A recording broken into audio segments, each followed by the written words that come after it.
happening? James. What's Oh, happening? you tell me what's been happening, James. Oh my God. Inform the public what James's scenario is. So tonight, coming back on the train, Yeah. I have a story. Dun dun dun! So I'm just there listening to my music, having a great time, not noticing what's going on around me. These girls rush up and they sit opposite me, both teenage girls, probably 15, 14, young, very young looking. But you know how kids these days, they look older? Yeah. They look older Like than what they with are. makeup and everything. Anyway, so I was like, oh, and they like looked really stressed and whatnot. And I was like, oh, just leave Stressed? them. And then I was just like, and they're looking down the train. And I was like, oh, what's going on? And I'm like, oh, okay. It's just this old guy. Anyway, and then they come over to me and they're like, can we sit with you? And I was like, yeah. Sit down. Fast. And they're like, this old guy has been harassing us and basically wanting to know where they live, being very creepy, very weird, touching them. So they've moved carriage and he's followed them. And they wanted someone, a male, not technically a male, they just wanted someone to protect them. So I was like, yeah, no worries. And then I put my bag up on my seat so you that took your shirt off and it was like a big S and then I just sign. made sure that like Superman. I sat up straighter with my shoulders back and I was just talking to them, calming them down. I'm like, it's fine. If he comes up, I'll tell him to get fucked. Don't worry, got you back. Basically. Yeah. And I'm like, how important it is in today's society, light went out, to basically look out for people. I think we are so disconnected, me listening to my music, having no idea what's going on. But then when people are in need or in help, to give them that. I think that's important. Take They were very upset. Yeah, they were very upset, shaken by it. He's following them. They kept on looking. Oh my gosh! They were looking at him, and then what ended up happening was he got off the train. He got up, and then he got off the train. They're like, phew, he's gotten off the train. Then they called it their mom. I gave them the number for the non-emergency when it's a non-emergency, but you need police presence. So I gave them, when you're on public transport, there's a number you can dial and they'll like put on a PSO. So you just quote the train number. You know how they've got the train numbers written all over? Near the door? Yeah. Right. So I basically gave them that number. I'm like, thank you so much. And I'm like, you can also, if it's too uncomfortable to call, I'm like, but I think it's better calling someone's behavior out and then saying, I'm calling, Yeah. Make it loud and clear for everyone to hear. Exactly. Was there many people in your carriage? No. But they knew you were a friendly person. Yeah. So they came over and then they're like, thank you so much. And then when I got off at South Yarra, she was like, thank you so much. It's like, no worries. And I was just like, how important it is that when people are in moments of need or danger, that other people support them and call out that people's bad behaviour. Yeah. And, protect other people being like, no, that's not allowed. She said no. Yeah. It means no. Yeah. Yeah. And no one asked you to start touching them. So, like, keep your hands to your bloody self. That's disgusting. Yeah.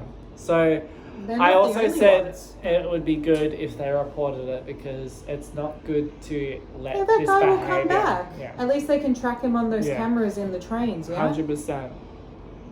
Good. Well done, Walker. Let's give him a round of applause. You know what that other thing I did the other day? Which I was proud of myself again. Tell me. So this lady was struggling. It was one of those trams with all the steps. And she was just a single mother with a younger 2-year-old as well. And she was trying to get the pram off. And she was trying to carry it down by herself. And I look around and no one's helping. So I was like, oh, I better get up. So this girl was sitting a bit further away. So I got up. Grabbed the pram. No, I asked first. I was like, do you want me to carry it? Imagine she'd be like, get off! Don't steal my child! Yeah, it's just like, yes, I love that. So then I just carried it and then put it down. She's like, thank you so much. I'm like, yeah, no worries. I'm like, doing things for other people, I know, makes you feel good. But also, it's not like I'm such a nice person. It's just like people sometimes need help. Yeah. Ask them if they need help. Like, how easy is it to tune out, listen to music or podcasts or watch a show and not pay attention to what's around you? Yeah. And you need to be actively aware. It's like, even when I'm like on the train, I do this because I want to know what's happening.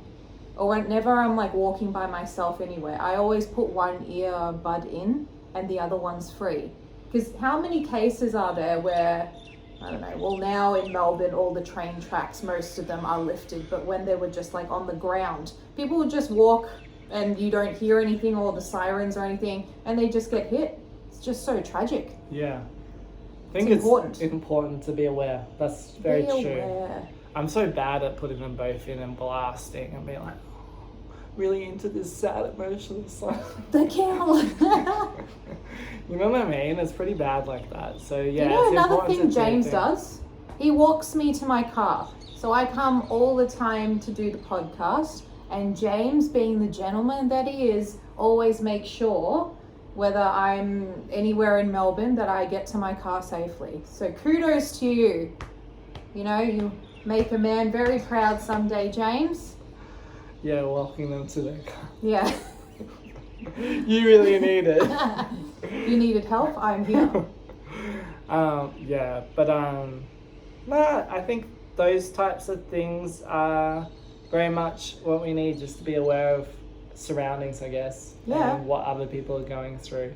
And then there was another couple on the train, because I don't know what happens. I'm like very much like, I became more observant. So they were just playing slaps. And it was a guy and a girl. And I was like, oh, he's being pretty rough with her. But she was being pretty rough back. So I was like, I was like kind of laughing because she kept on slapping. He's like, And I was just like, this is pretty funny. Anyway, and then he was pretty rough, but she was pretty good, if that makes sense. Like, she was good at pulling away, and then he'd miss, and then she got to slap the shit out of him.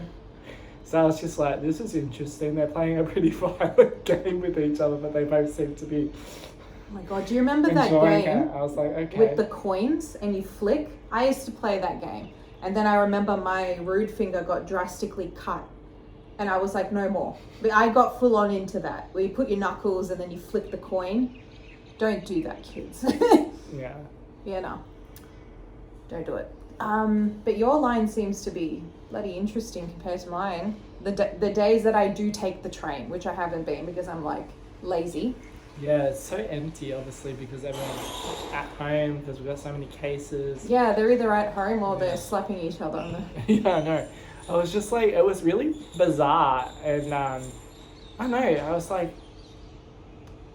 it's interesting because sometimes I'll sit with my headphones in, but I won't have music, yeah. Playing. I just do that just in case. Just leave me alone. Right. If you want to talk to me, talk to the wall. Yeah. It's just in case, because you know how sometimes you get weirdo. You sense the vibe when you walk. And just like, I don't really want to be talking, so it's like. Do you want to know a funny story?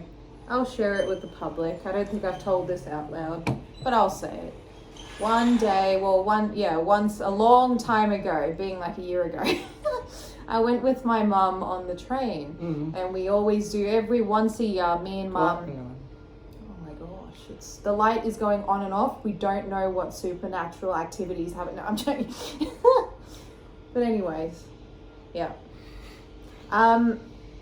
We were going to the city. So once a year, me and my mum go to the city, and I take her to see the Myers windows near Christmas. It's a traditional thing. Can't miss that. Even in COVID times, gotta go. Nah. We got up at like 6 a.m. because we're just like, they would have sanitized the carriage. But nah. Anyway, we went and I was so exhausted. It was like I had training the day before, had a big day at work, and I fell asleep. And when I woke up, for people that are looking at us on YouTube, I was like this, right? I woke up like this. And then I opened my eyes, like as in, we better explain. So basically I put my head on someone's shoulder and I was like this, and I opened my eyes. I'm like, oh, it's just mum. And then I realized my mum was sitting opposite me and she was just like, Jessica. And this was like peak hour where everyone is everywhere. And I was just times. like, COVID times, and I'm just like, and then I didn't want to move because you're trying to like process it in your head. And you're just like, oh my gosh, my mother is over there. I don't know anyone else in this carriage. And then I look up like this slowly at the person, and it's some big ass hefty dude, like a construction worker. And I'm like, I am so sorry. And then everyone, like most of the the train was like laughing because I got up and I was like, and I'm black too. I don't go red, but I swear that day I did. What did he say? He was just like, "Nah, it's okay, ma'am." And then he got off at the next stop and he's just like, "I hope you have a lovely day." And I was like, and my mum was like, after saying Jessica and Jessica, my mum has like a very high-pitched laugh. And she was laughing her head off with everyone else. So it was probably her fault that she got everyone else laughing. And then I'm like, Mum, I want to leave the train. And she was just like, no, you're going to sit here until we get off at Swanston. And I'm like, thanks, Mum. Got off, and I literally ran for it as soon as the doors opened. I'm like, ew. And I had only hand sanitizer in my purse. So I took a tissue and I put hand sanitizer on it. And I was what like, about the guy? I don't care at this point. I only care about myself. Oh my god, Jessica. That was so embarrassing, but it was so funny when I was like, embarrassing. When I mentally processed it, I mentally processed it. I looked up slowly. I'm like, fuck me. I've never done that. Yeah, I don't recommend. Another instance, I fell asleep on the train when I was working at my other job previously to this, if you know where I work. I fell asleep and I was going home from the city to my house, and I ended up at Stony Point. I fell asleep during the entire thing, the entire trip, and it was because the speakers are like, this is the last stop, blah, blah, and I was the only one there, and I'm just like, this doesn't look like, you know, where I normally get off. And I'm just like, Stony Point, what the fuck is that? It's somewhere far away. And then I'm just like, Stony Point, I've been there for a day trip when I was like 5, but I don't know how I ended up at Stony Point. Stony Point's on a V line. You would have to have changed trains and got onto a V line. Because Jess was like, oh, okay, if I get on the V line and then quickly hop off when I'm not meant to. But no, I was so comfortable on those chairs. It went straight through me. You are a nong. So basically what we're saying is Jessica was on a metro train, got to the end of Frankston, and then decided, oh, I'm not there yet. I'll just get onto another train. Oh, yeah, these seats are comfortable. And then it's a V line. So I knew it was a V line too, and I was like, yeah, we'll figure it out. Don't worry. And then I fell straight asleep. And my mum and dad were just like calling me, and they were just like, where are you? I'm like, look, I've hit a bit of a bump in the road. I'm in Stony Point. They're like, how did you get there? And I'm like, look, I fell asleep. And mum's just like, typical. I was like, don't worry, I'll find my way back. Eventually got home at about 10 because I got on the train at about 8. Yeah. And then I made my way home, and Dad was just pissing himself, and he was just like, you look like you need a drink. And the saddest part of that story is that was right before my last story. So this all happened like a year ago. Oh my god, Jessica, you're a serial sleeper. So do you feel that shaped you as a person, James? I fell asleep on a train. Oh, so you've been... Oh, gosh, James, tell us. What did you do? I was out celebrating a win. So one of our short films won Best Cinematography and Best Sound Design. Yeah. Henry House? No, this is a university project that I worked on with some university people. Very last minute for the 48-hour film festival where you have 2 days to create a film. So we went on that. We were out partying late in the city, and I was like, oh, I'll catch the first train home. Like, brilliant idea. Went and got some food and everything, and then I was like so close to Frankston. I was like at Seaford, and you know when you're like slapping yourself to stay awake, it's just me on the train. Slapping myself, yeah. You know, you're that tired. That's smart. And then what ended up happening is I even remember being like Cannonook, And they're like, oh, I'm so close. You know, but it's going, you're fighting because you're so tired. You're fighting. And it's the motion of the train. Anyway, so then I'm like so close. I'm heading to Frankston. I fall asleep. The train driver wakes me up, taps me. He's like, you're at Frankston. I'm like, oh, thank you. Oh, no. Fall asleep. So I'm heading back to the city because I've fallen asleep. The sun's up now. And I'm at, lucky it was the summertime and the sun, you know how the sun's so bright and hot? Like it was one of those like going to be a 30-degree, like it's already 30, like really early in the morning. So I'm just like on the train and I'm like feeling the sun, you know, like because I've been drinking as well. And I'm like feeling the sun and I'm just like, oh God. And I like woke up and I'd been sleeping for about probably 20 minutes. And I was back at Edithvale. Oh, that's not bad. It's not too bad. Yeah. Like, it could have been a lot worse. Yeah. And I'm like, thank God I had chosen to be on that side because that's the side that the sun was. Yeah. Because, imagine if you just kept going back and forth. Imagine if you just kept going. I probably, no, but those train lines change in terms of they go out there and then they will become a different train line. Yeah, so I was just like, I'm so bloody lucky. Woke up at Edithvale. I was like, thank fuck. I literally woke up and was like, holy shit, and then like ran and got up as the doors were shutting. Crazy. Oh, jeez Louise. Because someone had got on and opened the doors, and I think that's also what when they, those doors. I was like, thank God. You know what the worst is? When you're like, so in Melbourne, the halfway point is Caulfield. And then after that, you get all the other stations. It's not halfway from Frankston. Well, no, but when I'm on my line, it is. What line? The, Pakenham. No, it's not. I'm not saying accurately it's halfway. No, in my head, it's like, halfway. It's 3/4. Anyways. It's more than 3/4. It's almost the city. You're going to be in the city in 15. It's like all those other ones after Caulfield. They either express or they stop. Yeah, at each and every one. It's now express, but it used to be like that. Yeah. And I remember this was about 10 years ago. I got off to have a little look around because I'm like, oh, I haven't been to this town before. And then I went to get back on the train and it was all express and they were just going past one after the other, one after the other, one after the other. And I would have been there for about 30 minutes going, oh, here's the train. Oh, no, it's not. Oh, here's the train. Oh, poof, it just goes past. And then eventually one went to the city and then I was able to get on. Eventually one stopped and I went to the city and then came all the way home again. It would have been so funny because I reckon you would have been on platform 3 waiting for the Cranbourne line and it runs express, so it would have been going yeah. And then you probably queued, oh my God, platform 1, it stops. Jesus.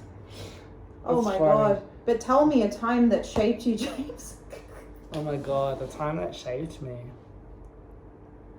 One moment in time out of the 30 years or almost 30, 29.9%, 29 years and what is it? Almost 12 months. We'll say 30. It's hard to say one moment though, isn't it? But if you had to choose one, because I bloody well can't either. It's very hard actually. I have one. Okay. I mean, my last job, for people that know, I won't say what I did, but my boss was an absolute dick. But I felt like that moment built my character and my perseverance to keep pushing every single day. And it was so easy to be like, I don't want to do this. But I smashed it, did it. And then I was like, something deep down within me was just like, okay, now it's time to quit and move on to better things. For me, there was a moment where I could have quit at the beginning, but I felt like I had to persevere to a point to prove my point that I'm a good worker. And because I didn't get along with my boss, it was like, it was going to end someday. But I felt like I had to persevere. I pushed to the limit, smashed my goals. And then I'm like, no, given the fact of how you've treated me, I'm going now. And now I'm at a better job, And the ironic thing is the role that I have now is what I applied for about 2-3 years ago, but didn't get. Everything has a time and a purpose. I'm a big believer in that. Yeah. Time, place, and purpose. Sometimes it's the wrong time. Yeah, and I felt like, but the funny thing with life is that you don't know whether it's for you or whether it's not for you now, but later. But then that's the game of life. You have to go with the flow. But I felt like that was all character building. And when I look back now, I'm like, shit, if I didn't actually go through hard struggles like that and built up my communication skills, my work ethic, this, that, and everything, I wouldn't be where I am now, smashing my goals. That's so true. You know, that's one moment I would say of many, but take it away, Walker. One of the defining moments would probably be... It's a toughie. It's a real toughie. I think, like, you know those moments where you kind of hit rock bottom, wherever, you know, things don't work out the way you planned, and you're kind of just a little bit lost. I think, like, those can be really defining moments because you've kind of got to pick yourself up, dust yourself up, build yourself back up. No one's going to hold your hand. Yeah. You know, you can talk about it, but you're going to have to do it. Yeah. I think, like, those are the types of moments that I think have always defined me, are those moments where I am feeling sad, I am feeling lost, I am feeling a bit depressed, and being able to sit in that hurt and sit in that pain and recognize it, and then also to be like, no, time's enough, it's time to move on. Keep chugging along. Like, I remember you picking me up and us going and getting drinks down at that bar and you giving me pep talks and just being Is this Mornington? Yeah. Yeah, I took James to this bar and I'm like, let's get sloshed. You did. And I just remember just being able to just say everything to you and you just give me advice. And I remember you were hard with me, but you were also I can't even remember what the concept was. And I think you just said to me, James, you needed this to happen, like this hurt to happen, because it's building I you. now. And you're saying it's building your character, and you know yourself. That's what you kept on saying to me. You know you, and it was building your character, and it will define you. But you don't see it now in the storm. But when you make it out, you're like, oh shit, yeah. But I think that's so important, though. You see your illusions and your fear. Your fear acts up like it's 100% when it's just 5%, and then you realize you're like, oh. You know, it's like, also it's like, another thing is like, will you care about this in like 10 years time? And most of the time, no, this too shall pass.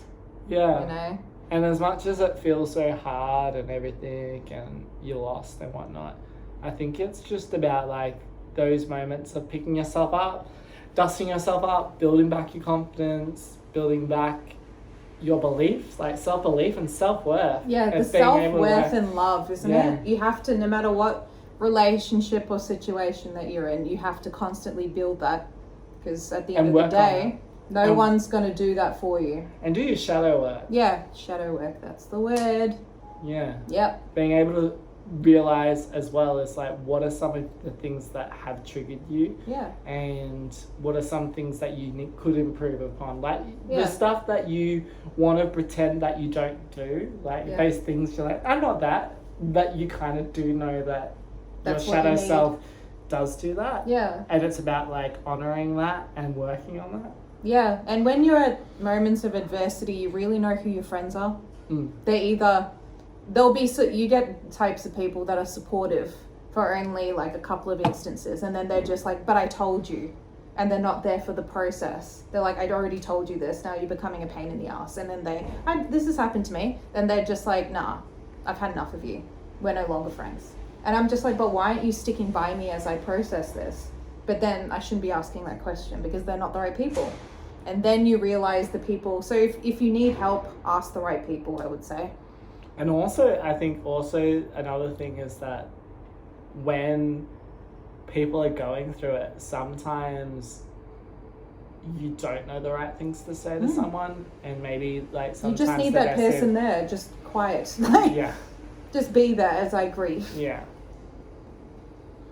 Very wise, James. Very wise. Yeah. Those wise words. I know. How easy is it to like daydream on a train too?